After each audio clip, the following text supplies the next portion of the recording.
the expressions with roots of variables in them. The square root is a number you can square to get another number. For instance, the square root of 25 is 5 because if you square 5 you can get 25. That is one very basic rule when dealing with roots. तो अभी हम लोग roots के square roots के बारे में भी हम लोग अभी डिस्कस करेंगे कि कैसे हम लोग उसको सॉल्व कर सकते हैं। अगर वो 2 डिजिट्स का है, 3 डिजिट्स का है, 4 डिजिट्स का है या फिर वो मल्टीपल डिजिट्स का है तो कैसे उसको हम लोग सॉल्व कर सकते हैं। अभी केवल हम लोग बेसिक्स देख रहे हैं कि जो प्लॉटिंग कर रहे हैं हम लोग अभी कि इन प्लॉटिंग्स के बाद हम लोग कैसे इसको आगे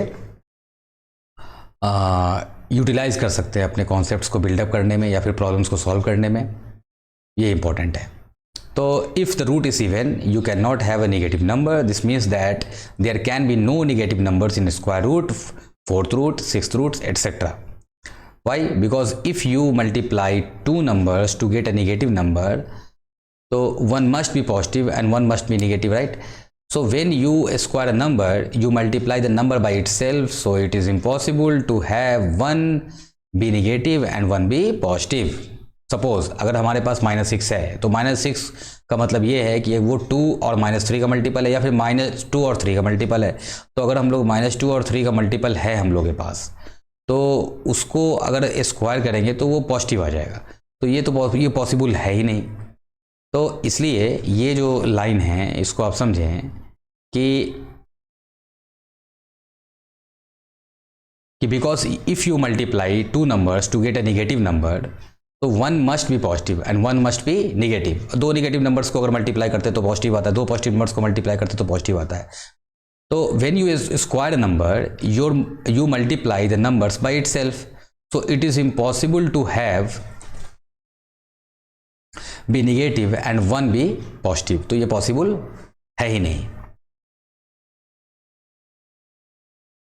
तो ऑड रूट्स के बारे में क्या कहेंगे हम लोग? तो if you are taking a cube root so you can have a negative number. For example अगर हम लोग के पास सपोज करो कि -9 है, -27 है, देन ठीक है, -27 का मतलब है कि -3 इंटू -3 तो वहाँ से रिजल्ट -27 आ सकता है। तो you can have a negative when dealing with odd roots. अगर हम लोग के पास ऑड रूट्स है तो उस केस में हम लोग ये डील कर सकते हैं। 5th root, 3rd root, 7th root इसके लिए।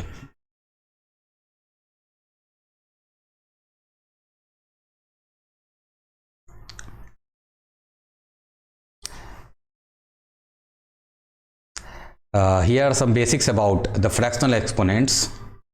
So when you have a fractional exponent you can also dealing with radical.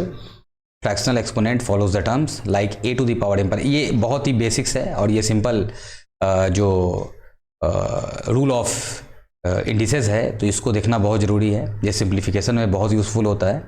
Like a to the power m by n, then nth root of a and to the power n.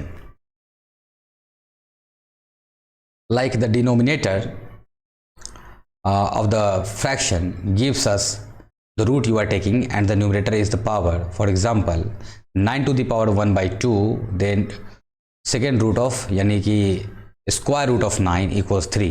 Like 3 to the power 3 by 2, then this is the twice root यानी square root of 3 to the power 3 equals root 27. Here